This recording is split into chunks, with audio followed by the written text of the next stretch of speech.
ಕೊಪ್ಪಳ ನಗರಾದ್ಯಂತ ಸುಮಾರು 10 ಎಟಿಎಂ ಮತ್ತು ಬ್ಯಾಂಕ್ಗಳನ್ನು ತಪಾಸಣೆ ಮಾಡಲಾಯಿತು. ಈ ರಿಯಾಲಿಟಿ ಚೆಕ್ ಅಲ್ಲಿ ಕಂಡು ಬಂದದ್ದು ಯಾವುದೇ ಭದ್ರತೆ ಇಲ್ಲ, ಮುನ್ನೆಚ್ಚರಿಕಾ ಕ್ರಮವನ್ನು ತೆಗೆದುಕೊಂಡಿಲ್ಲ. ಅದರಲ್ಲೂ ಕೂಡ ಖಾಸಗಿ ವಾಹನಗಳು ಏನು ಎಟಿಎಂಗೆ ಹಣ ತುಂಬುತ್ತೆ ಆ ವಾಹನಗಳಿಗೂ ಕೂಡ ಒಬ್ಬ ಸೆಕ್ಯೂರಿಟಿ ಇಲ್ಲ. ನೋಡಿ ಈ ವರದಿ.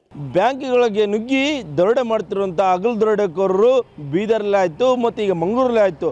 ಆದರೆ ರಾಜ್ಯದಲ್ಲಿ ಇರುವಂಥ ಎಷ್ಟು ಬ್ಯಾಂಕ್ಗಳಲ್ಲಾಗಿರ್ಬೋದು, ಎ ಟಿ ಎಮ್ಗಳಲ್ಲಿ ಏನಪ್ಪ ಅಂದರೆ ಸೆಕ್ಯೂರಿಟಿ ಗಾರ್ಡ್ ಇದೆ ಎಂಬುದನ್ನು ತೋರಿಸುವಂಥ ಕೆಲಸ ಮಾಡ್ತಾಯಿದ್ದೀವಿ. ಈಗ ನಾವು ಕೊಪ್ಪಳ ಜಿಲ್ಲೆಯ ಕೊಪ್ಪಳ ನಗರದಲ್ಲಿರುವಂಥ ಬ್ಯಾಂಕ್ಗಳಂದರೆ ಎ ಟಿ ಎಮ್ಗಳ ಮುಂದೆ ಇದೀವಿ, ದೃಶ್ಯದಲ್ಲಿ ತೋರಿಸ್ತಾ ಇದ್ದೀವಿ. ಬ್ಯಾಂಕ್ಗಳಾಗಿರ್ಬೋದು ಮತ್ತು ಎ ಟಿ ಎಮ್ಗಳಲ್ಲಿ ಸೆಕ್ಯೂರಿಟಿ ಗಾರ್ಡ್ಸ್ ಅಂದರೆ ಹಾಕುವಂಥ ಕೆಲಸ ಬ್ಯಾಂಕ್ನವ್ರು ಮಾಡ್ತಾಯಿಲ್ಲ, ಸಿಬ್ಬಂದಿಗಳು ಮಾಡ್ತಾಯಿಲ್ಲ ಅಂತ ಹೇಳ್ಬೋದು. ದೃಶ್ಯದಲ್ಲಿ ತೋರಿಸುವಂಥ ಕೆಲಸ ಮಾಡ್ತಾಯಿದ್ದೀವಿ.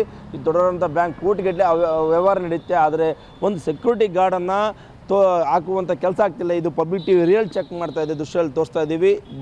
ಅಂದರೆ ಸಾಕಷ್ಟು ಜನರು ಅಂದರೆ ಹಣಕ್ಕಾಗಿ ಅಂದರೆ ಎ ಟಿ ಎಮ್ಗಳಿಗೆ ಬಂದು ಸರದಿಸಲ್ಲಿ ನಿಂತು ಅಂದರೆ ತಮಗೆ ಬೇಕಾದಷ್ಟು ಹಣವನ್ನು ತೆಗೆದುಕೊಂಡು ಅಂದರೆ ಹೋಗ್ತಾ ಇದ್ದಾರೆ. ಈಗ ಒಂದಲ್ಲ ಎರಡಲ್ಲ ಬ್ಯಾಂಕ್ಗಳಲ್ಲಿ, ಸಾಕಷ್ಟು ಬ್ಯಾಂಕ್ಗಳಲ್ಲಿ ಕೊಪ್ಪಳದಲ್ಲಿರುವಂಥ 10ಕ್ಕೂ ಹೆಚ್ಚು ಬ್ಯಾಂಕ್ಗಳಲ್ಲಿ ನಾವು ಈಗಾಗಲೇ ಪಬ್ಲಿಕ್ ಟಿವಿ ರಿಯಲ್ ಚೆಕ್ ಮಾಡಿದೆ. ಆದರೆ ಯಾವುದೇ ರೀತಿ ಸೆಕ್ಯೂರಿಟಿ ಗಾರ್ಡನ್ನು ಹಾಕಿಲ್ಲ ಅಂತಲೇ ಹೇಳ್ಬೋದು. ಈಗ ಇನ್ನೊಂದು ಕಡೆ ಖಾಸಗಿ ಅಂದರೆ ವಾಹನ ಅಂದರೆ ಈ ದುಡ್ಡು ತೆಗೆದುಕೊಂಡು ಅಂದರೆ ಎ ಟಿ ಎಮ್ಗಳಿಗೆ ಹಾಕುವಂಥ ಖಾಸಗಿ ವಾಹನ. ಆದರೆ ಇದಕ್ಕೂ ಸಹ ಅಂದರೆ ಇಲ್ಲಿ ಇದು ದೃಶ್ಯದಲ್ಲಿ ನೋಡ್ತಾ ಇದ್ದೀವಿ, ಹಾಕಕ್ಕೆ ಬಂದಿದೆ ದುಡ್ಡು.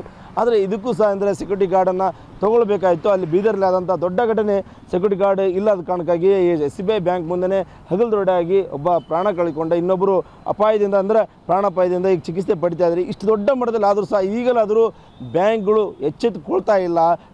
ಪೊಲೀಸ್ ಇಲಾಖೆ ಅವರು ಸಭೆಯಲ್ಲಿ ಹೇಳ್ತಾರೆ, ಅದು ಅಧಿಕಾರಿನ ಕರೆಸಿ ನೀವು ಯಾವುದೇ ರೀತಿ ಖಾಸಗಿ ಬ್ಯಾಂಕ್ಗಳ ಮುಂದೆ ಸೆಕ್ಯೂರಿಟಿ ಗಾರ್ಡನ್ನು ತೆಗೆದುಕೊಂಡಾಗ ಮಾತ್ರ ಸ್ವಲ್ಪ ಅವ್ರಿಗೆ ಯಾವುದೋ ಸ್ವಲ್ಪ ಏನೇನಾದರೂ ಯಾರು ದರೋಡೆ ಮಾಡೋಕ್ಕೆ ಬಂದಾಗ ಸ್ವಲ್ಪ ಆದರೂ ಏನಾದರೂ ಹೆದರಿಕಿರುತ್ತೆ ಅಂತ ಆಗುತ್ತೆ ಹೇಳ್ತಾರೆ. ಆದರೆ ಇಲ್ಲಿವರೆಗೂ ಇಷ್ಟು ಬ್ಯಾಂಕ್ಗಳದ ಒಂದಲ್ಲ ಎರಡಲ್ಲ 10ಕ್ಕೂ ಹೆಚ್ಚು ಬ್ಯಾಂಕ್ಗಳನ್ನ ಪಬ್ಲಿಕ್ ಟಿವಿ ರಿಯಲ್ ಚೆಕ್ ಮಾಡಿದೆ. ಕೊಪ್ಪಳದಲ್ಲಿರುವಂಥ ಆ ಬ್ಯಾಂಕ್ಗಳಲ್ಲಿ ಯಾವುದೇ ರೀತಿ ಒಂದು ಸಹ ಅಂದರೆ ಇಲ್ಲಿ ಸಹ ಅಂದರೆ ಸೆಕ್ಯೂರಿಟಿ ಗಾರ್ಡ್ ಒಬ್ಬರು ಸಹ ನೇಮಿಸಿಲ್ಲ ಅಂತಲೇ ಹೇಳ್ಬೋದು. ಈ ರೀತಿ ಆದರೆ ಬ್ಯಾಂಕ್ಗಳಲ್ಲಿ ಹಗಲು ದರೋಡೆ ಆದರೆ ಹಗಲು ದರೋಡೆ ಎರಡು ಕಡೆ ಆದರೂ ಸಹ ಎಚ್ಚೆತ್ತುಕೊಳ್ಬೇಕಾಯ್ತು. ಇಷ್ಟಾದ್ರೂ ಎಚ್ಚೆತ್ತುಕೊಳ್ತಿಲ್ಲ ಅಂದರೆ ಯಾರು ಜವಾಬ್ದಾರಿ ಆಗ್ತಾರೆ? ಯಾಕೆ ಸಾರ್ವಜನಿಕರ ದುಡ್ಡು ಈಗ ಬ್ಯಾಂಕ್ಗಳಿಗೆ ಏನಪ್ಪ ಅಂದರೆ ಸೇಫ್ಟಿ ಇರುತ್ತೆ ಅನ್ನೋ ಕಾರಣಕ್ಕಾಗಿ ಸಾಕಷ್ಟು ಮುಂಜಾಗ್ರತವಾಗಿರ್ತೈತೆ ಅಂತ ಸೇಫ್ಟಿ ಲಾಕರ್ ಇರ್ತಾವೆ ಅನ್ನೋ ಕಾರಣಕ್ಕಾಗಿ ಎಲ್ಲರೂ ಬಂದರೆ ತಮಗಿದ್ದಷ್ಟಂಥ ಹಣವನ್ನು ಬ್ಯಾಂಕ್ಗಳಲ್ಲಿ ಕೂಡಿಟ್ಟ ಹಣವನ್ನು ಇಡ್ತಾರೆ. ಆದರೆ ಎಲ್ಲಿ ಸಹ ಅಂದರೆ ಕೊಪ್ಪಳ ಅಂದರೆ ನಗರದಲ್ಲಿರುವಂಥ 10ಕ್ಕೂ ಹೆಚ್ಚು ಬ್ಯಾಂಕ್ಗಳು ಅಡ್ಡಾಡಿದ್ವಿ. ಆದರೆ ಇಲ್ಲೇ ದೊಡ್ಡ ಬ್ಯಾಂಕ್ಗಳು ದೊಡ್ಡ ರಾಷ್ಟ್ರೀಕೃತ ಬ್ಯಾಂಕ್ಗಳು ಇದ್ದರೂ ಸಹ ಯಾವುದೇ ರೀತಿ ಮುಂಜಾಗ್ರತಾ ಕ್ರಮಗಳು ಕೈಗೊಂಡಿಲ್ಲ. ಬರೀ ಕೇವಲ CC ಕ್ಯಾಮ್ರಾ ಮೇಲೆ ಇದಾವೆ ಅಂತ ಹೇಳ್ಬೋದು. ಆದರೆ ಹಗಲು ದರೋಡೆ ಆಗಿವೆ. ಬೀದರ್ಲಿ ಆಗಿರ್ಬೋದು, ಮಂಗಳೂರಲ್ಲಿ ದೊಡ್ಡ ಮಟ್ಟದಲ್ಲಿ ಅಂದರೆ ಬೀದರ್ನಲ್ಲಿ ನಗರದಲ್ಲಿರುವಂಥ SBI ಬ್ಯಾಂಕಿನಲ್ಲಿ ಆಗಿದೆ. ಅದೇ ರೀತಿ ಅಂದರೆ ಮಂಗಳೂರಿನಲ್ಲಿ ಉಳ್ಳಾಲದಲ್ಲಿ ಆಗಿರುವಂಥ ಇಷ್ಟು ದೊಡ್ಡ ಮಟ್ಟದಲ್ಲಿ ಆದಂಥ ಘಟನೆಯನ್ನು ಈಗಲಾದರೂ ಬ್ಯಾಂಕ್ಗಳು ಎಚ್ಚೆತ್ತುಕೊಂಡು ಅಂದರೆ ಸೆಕ್ಯೂರಿಟಿಗಳನ್ನ ನೇಮಕ ಮಾಡ್ಕೊಳ್ತಾರೆ ಎಂಬುದನ್ನು ನೋಡಬೇಕಾಗಿದೆ. ಕ್ಯಾಮ್ರಾ ಪರ್ಸನ್ ವಿನಯ್ ಜೊತೆ ಮುಖಂಡಗತಿ, ಪಬ್ಲಿಕ್ ಟಿವಿ ಕೊಪ್ಪಳ.